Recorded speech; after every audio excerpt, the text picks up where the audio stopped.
you to do is I want you to go into as great as detail as you can. Okay. I know when he had the gun pointed at me around the car and everything, I fired on him. He does this number, and I see his whole body spin, and I saw like a flash, a silver flash with like a metallic flash. Hey man, police, can I help you? A second. That's Officer Nouman Raja in the brown t-shirt and jeans. Dressed in plain clothes, he was working a covert burglary operation. It's 7:30 in the morning, just 4.5 hours after the fatal shooting of Corey Jones. And at which point, that's when he jumped back and I saw him draw the gun right at me, right after I said the word police, and it was just like... Raja is walking investigators through what happened, telling them Jones pointed a gun at him. I remember pulling the trigger, I think 2 to 3 times.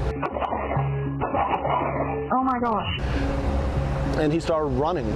And as he was running, I had my cell phone and I dialed, and I still remember putting my code in, and just like this, I had the gun, and I'm keeping an eye on this guy, and I put my code in, dialed 911, and I called dispatch right away because my radio was in the van. And the whole time, I'm like giving them commands, I'm yelling, screaming at them, I'm like, drop the gun, drop the gun, drop the gun! Corey Jones did drop the gun some 40 yards from where he collapsed. Prosecutors say he was running for his life and was no threat to Raja when the officer fired again. 3 more times, one of those shots ripping through his heart. Police recovered Jones's gun. It had not been fired. Its safety still engaged. This is what the crime scene looks like these days in daylight. What happened here is the focus of the state's case against Nouman Raja. And this makeshift memorial marks the spot where Corey Jones died. I'll never forget that day, and I ran out. I was outside on the patio waiting for a friend of mine to get there, and I just sobbed. I just sobbed. Sheila Banks is Jones's maternal aunt and godmother. She says Corey grew up in this church led by her father. Corey would never, he's not an aggressive person. He's very laid back, very easygoing. He's a fair person. He respects all race. He respects all people. So I knew when they were saying, "Oh, I knew that was not. I knew that was inaccurate." Jones had a passion for drumming and played in churches and local bands. He had just finished a gig and was on his way home when his car broke down. He pulled off onto this ramp and called his bandmate, Matt Huntsberger. I wish I would have stayed, but I can't turn back the clock, so it's... Huntsberger was the last person to see Jones alive before his ill-fated encounter with Raja. I was there, I was in his car trying to start his car, he was messing with the engine, and I didn't see any gun when I was there, so... But there was a gun. Jones had purchased a used one just 3 days earlier, and Raja says he pointed it at him and left him no choice. And all I could think was just my kids, man. It may have been an open and shut case if it had not been for this woman. Madeline Tolliver answered Jones's call for roadside assistance. And then I heard yelling and gunshots, and then yelling and more gunshots.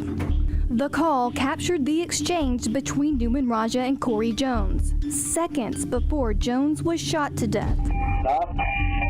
I'm good. Yeah, I'm good. Yeah.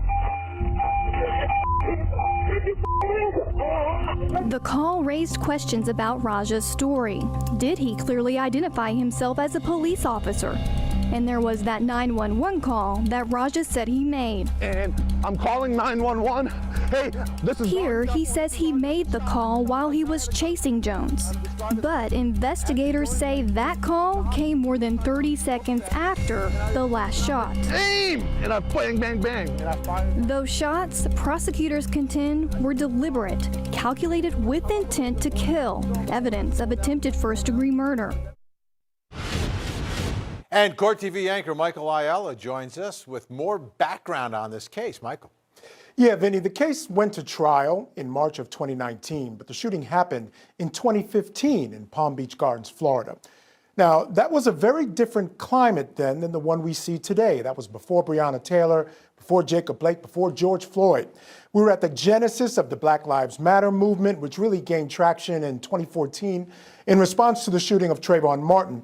But this shooting was part of a string of police shootings of black men that was being noted around the country. Still, it was a time when police officers were almost untouchable, Vinny. It was very extremely difficult to bring charges against police officers for on-duty shootings, let alone get convictions. Now, in this case, there were no dash cam videos, no body cam video, no bystander video, but there was that recorded phone call, and that was extremely important to this case. Jones was calling for a tow truck, and at least part of the interaction between Jones and Raja was captured on tape. Raja claimed he identified himself as a police officer, but the tape tells a little bit of a different story. Stop. I'm good. Yeah, I'm good. Yeah.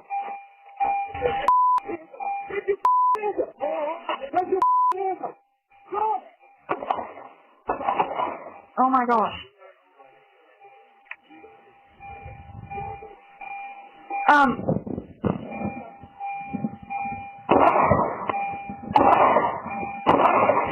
There's gunshots. Last 3 shots that really caused the problem for Raja. That phone call was repeatedly played for the jury during the trial, Vinny. Prosecution said Raja acted so aggressively and unprofessionally that Jones had no choice but to think he was being carjacked. And even though Raja was on duty, prosecutors say he never showed a badge, he didn't have on his tactical vest or even have his police radio on. After the shooting, he called 911 from his cell phone a full 30 seconds after the shooting. And during the call, he made it sound as if there was still an active shooter. Listen.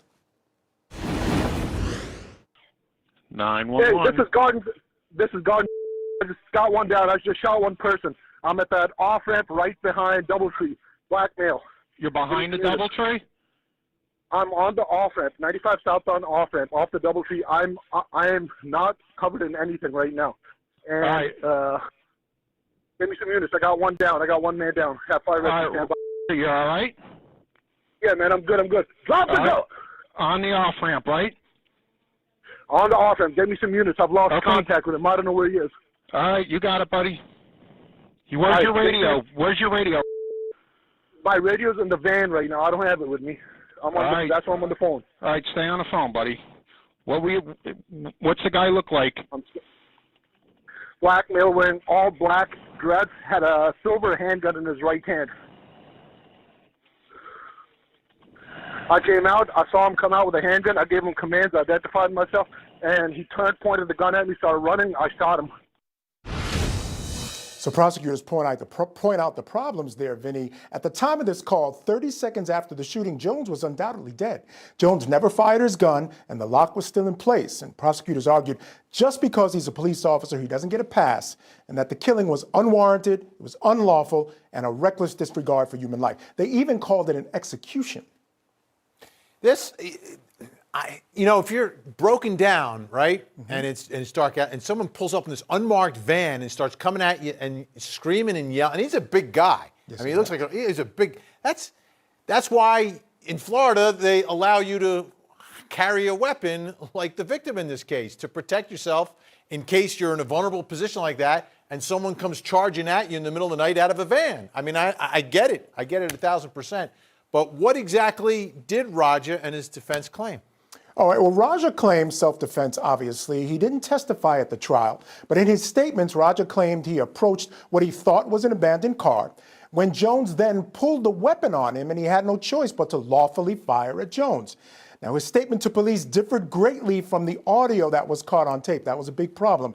And the defense claimed that any differences between his account and the audio recording was caused by the stress of the situation. It was an argument that didn't really carry the day, as the audio of the phone call made Raja's story appear very, very implausible. And the prosecution simply called him a total liar. Yeah, and he had no idea that whole thing was being recorded. I mean, right? He's on the phone trying to get help because he's broken down in his car. That's being recorded. He has no idea, so he comes up with his story. So how did it all turn out? All right, well, Vinny, after an 8-day trial, an all-white jury deliberated for just under 5 hours before delivering their verdict. Now, they had asked to hear the roadside audio again. They also asked for the transcripts of Raja's statements about the events of that evening before reaching their decision. Here it is. We, the jury, find as follows. As to count 1, we find a defendant guilty of manslaughter while armed with a firearm as charged in the information. As to count 2, we found a defendant guilty of attempted first-degree murder as charged in the information. If you find a defendant guilty of attempted first-degree murder, you must next answer the following questions. Did the state prove beyond a reasonable doubt that the defendant actually possessed a firearm? Yes. Did the state prove beyond a reasonable doubt that the defendant actually discharged a firearm? Yes. Did the state prove beyond a reasonable doubt that the defendant in discharging the firearm actually caused great bodily harm or death to Corey L. Jones? Yes. So there it was. He was convicted on all charges, manslaughter and first-degree attempted murder. Both charges hold a mandatory minimum of 25 years to life. Raja was 41 years old at the time of the shooting. He was married, he had 2 young children, and he was facing the prospect of spending the rest of his life behind bars. And Vinny, tomorrow, we will highlight the sentencing of Raja. We will have victim impact statements and the reaction of the family and friends to the verdict. We'll also tell you about Raja's appeals as well, so the case is not completely over yet. All right, and we'll be doing this all week long, taking a look at police officers on trial. We have an incredible library here at Court TV as we build up just 7 days away from the George Floyd case. Michael, thanks so much. You're welcome.